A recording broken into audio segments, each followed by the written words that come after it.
وَمَا أَرْسَلْنَا مِن قَبْلِكَ إِلَّا رِجَالًا نُوحِي إِلَيْهِمْ فَاسْأَلُوا أَهْلَ الذِّكْرِ إِن كُنتُمْ لَا تَعْلَمُونَ.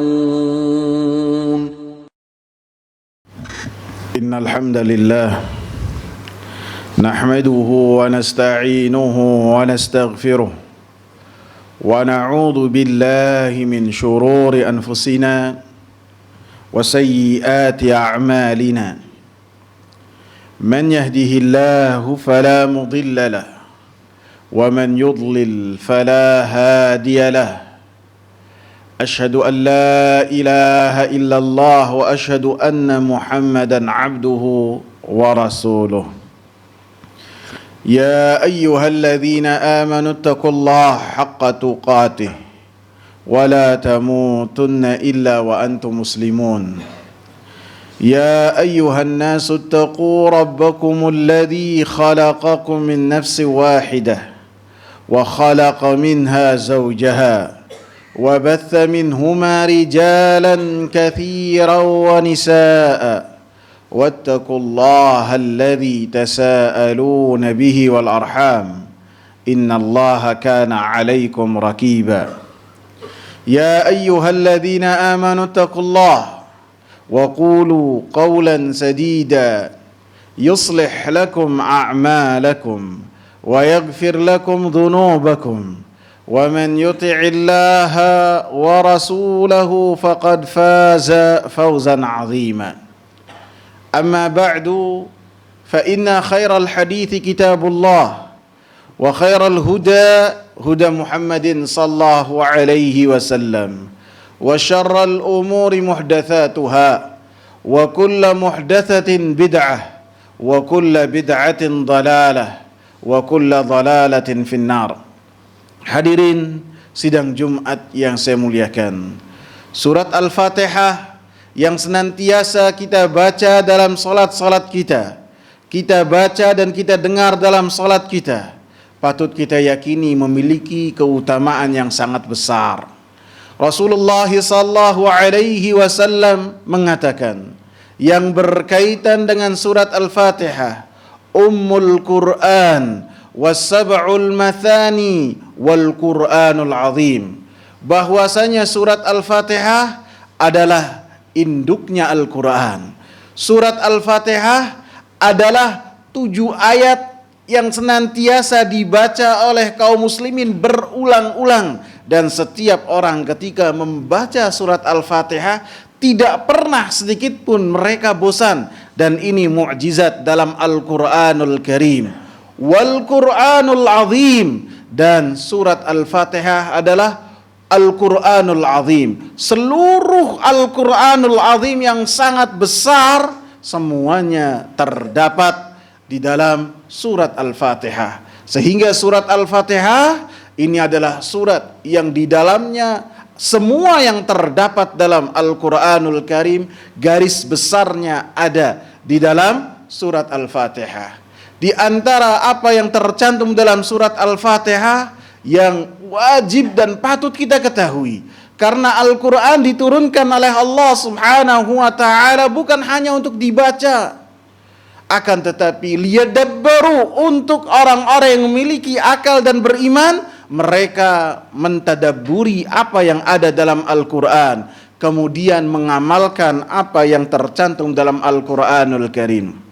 Hadirin sidang Jumat yang saya muliakan, di antara apa yang terkandung dalam surat Al-Fatihah, perintah kita untuk senantiasa, perintah kepada kita untuk kita senantiasa ikhlas kepada Allah subhanahu wa ta'ala.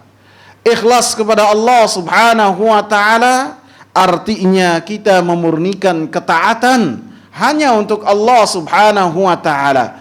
Memurnikan ketaatan, menjadikan ketaatan tersebut, amalan tersebut kita berikan hanya untuk Allah subhanahu wa ta'ala. Ketika Allah subhanahu wa ta'ala perintah kita untuk ruku, untuk sujud, untuk berdoa, untuk bernazar, untuk menyembelih, maka itu semua kita berikan kepada Allah Subhanahu wa taala. Tidak kita palingkan kepada selain Allah, baik kepada kuburan keramat, baik kepada pohon angker, baik kepada jembatan yang dianggap apapun juga. Maka ketika orang-orang yang ikhlas dalam beribadah tidak menjadikan itu semua sebagai tujuan dalam beribadah kepada Allah. Ibadah diberikan hanya kepada Allah Subhanahu wa taala semata. Allah Subhanahu wa taala katakan, "Balillaha fa'bud." Hanya kepada Allah Subhanahu wa taala kalian beribadah. Wa kum minasyakirin, dan jadilah termasuk dari orang-orang yang bersyukur. Dan Allah Subhanahu wa taala katakan, "Wa ma umiru illa liya'budullaha mukhlishina lahuddin." Tidaklah mereka diperintah kecuali untuk beribadah kepada Allah Subhanahu wa taala dalam keadaan memurnikan ketaatan tersebut hanya untuk Allah Subhanahu wa taala, tidak memalingkan ibadah kepada selain Allah Subhanahu wa taala. Karena ketika memalingkan ibadah kepada selain Allah Subhanahu wa taala, maka itu adalah dosa yang sangat tidak diampuni oleh Allah Subhanahu wa taala. Innallaha la yaghfiru an yushraka bihi. Sesungguhnya Allah Subhanahu wa taala tidaklah mengampuni orang-orang yang ketika beribadah memalingkan ibadahnya kepada selain Allah Subhanahu wa taala. Dalam ayat lain, innahu man yusyrik billah faqad harramallahu alaihil jannah wa ma'wahu an-nar wa ma lidh-dhalimin min ansar. Sesungguhnya orang-orang yang melakukan kesyirikan kepada Allah Subhanahu wa taala, maka Allah Subhanahu wa taala haramkan baginya untuk masuk surga, dan tempat kembalinya adalah api neraka. Wa ma lidh-dhalimin min ansar, dan orang-orang yang berbuat zalim, maka mereka tidaklah mendapatkan penolong dari Allah Subhanahu wa taala. Pembahasan ini terdapat dalam firman Allah Subhanahu wa taala, "Iyyaka na'budu wa iyyaka nasta'in." Hanya kepadamu-lah ya Allah kami beribadah.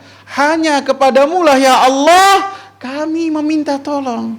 Sehingga orang-orang yang dalam salatnya kita semua membaca iyyaka na'budu, ingat bahwasanya ibadah kita ini hanya diberikan kepada Allah Subhanahu wa taala, tidak dipalingkan kepada selain Allah. Iyyaka na'bud adalah bentuk pengamalan kita terhadap kalimat la ilaha illallah, wa iyyaka nasta'in adalah bentuk pengamalan seseorang terhadap kalimat la haula wala quwwata illa billah, sehingga apapun yang menempel pada dirinya dan ada pada dirinya itu semuanya datangnya dari Allah Subhanahu wa taala. Aqulu qawli hadza wastaghfirullah li wa lakum wa lisairil muslimin min kulli dhanb. Alhamdulillah wassalatu wassalamu ala rasulillah wa ala alihi wa sahbihi wa man ittaba'a bihudahu ila yaumil qiyamah.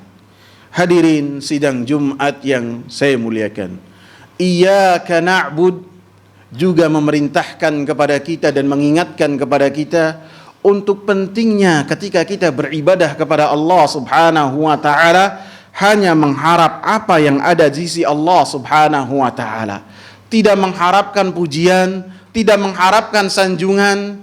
Orang yang memuji dan mencela buat orang-orang yang mengamalkan iyyaka na'budu itu sama saja tidak berarti buat mereka. Yang mereka harapkan adalah ridha Allah Subhanahu wa taala. Yang mereka harapkan adalah surga dan keselamatan ketika bertemu dengan Allah Subhanahu wa taala.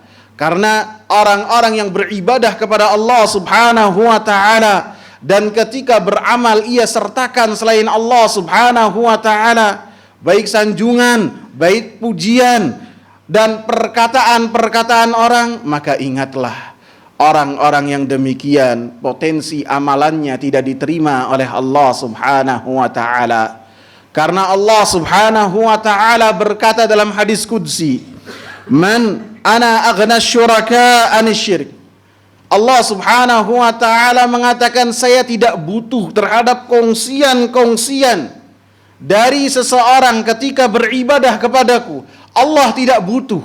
Siapa yang hendak beribadah dimanapun dia lakukan dan kapanpun itu, maka Allah Subhanahu wa ta'ala maha mengetahui, dan setiap amalan yang dilakukan oleh seorang hamba akan dihisab oleh Allah Subhanahu wa ta'ala. Man amila amalan asyraka fihi ma'iya ghairi taraktuhu wa syirkahu.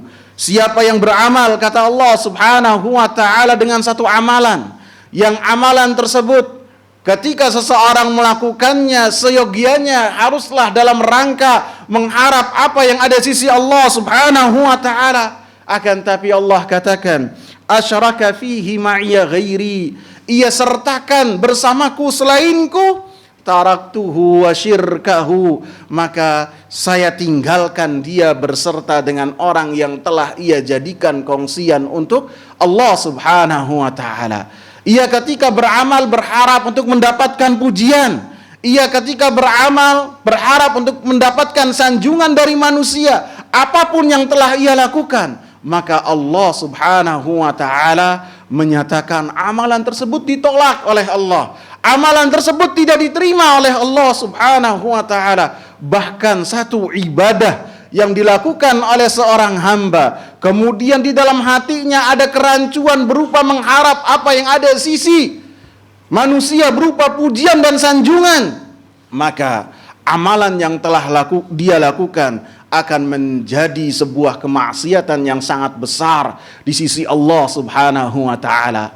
Ingatlah satu hadis yang Rasulullah sallallahu alaihi wasallam ingatkan dengan hadis tersebut kepada para sahabat ridwanullahi alaihim, supaya mereka ketika beribadah untuk senantiasa ikhlas kepada Allah Subhanahu wa ta'ala.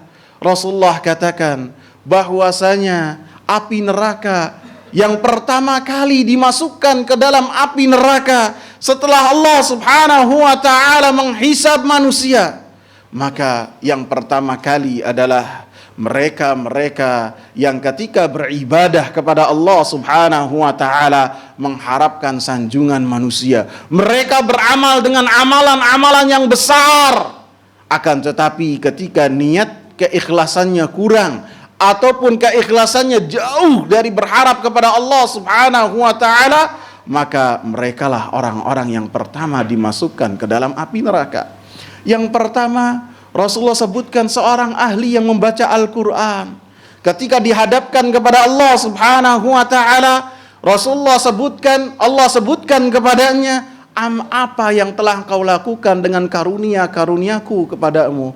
Maka orang ini mengatakan, saya mempelajari Al-Quran, saya mengajarkan manusia Al-Quran. Maka Allah Subhanahu wa ta'ala katakan, benar engkau telah mengajarkan Al-Quran, benar engkau telah belajar Al-Quran, akan tetapi engkau tidak ikhlas kepadaku. Engkau melakukan itu semua dalam rangka apa? Supaya dikatakan oleh manusia sebagai orang yang ahli membaca Al-Quran. Faqad qil, maka apa yang engkau lakukan telah mendapatkan apa yang kau jadikan tujuan. Engkau mengharapkan sanjungan dari manusia, manusia telah menyanjungmu. Maka hisab di sisi Allah Subhanahu wa ta'ala menjadi hisab dan amalan yang nol besar dilemparkan ke dalam api neraka.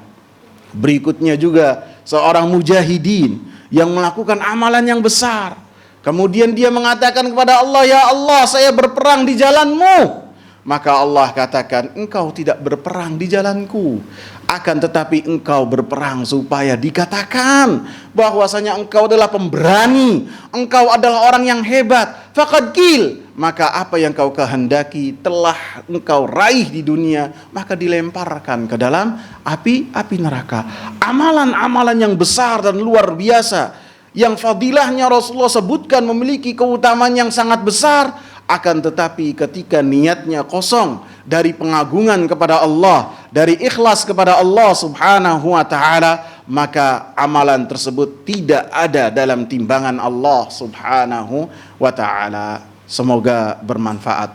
Allahumma salli ala Muhammad wa ala ali Muhammad kama sallaita ala Ibrahim wa ala ali Ibrahim innaka Hamidun Majid.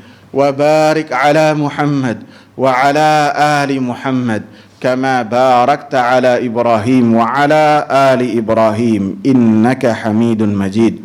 Allahumma inna nas'aluka al-huda wat-tuqa wal-ghina wal-afaf. Allahumma a'inna ala dhikrika wa syukrika wa husni ibadatik. Allahumma rabbana atina fid dunya hasanah wa fil akhirati hasanah wa qina adzaban nar. Aqimus salah.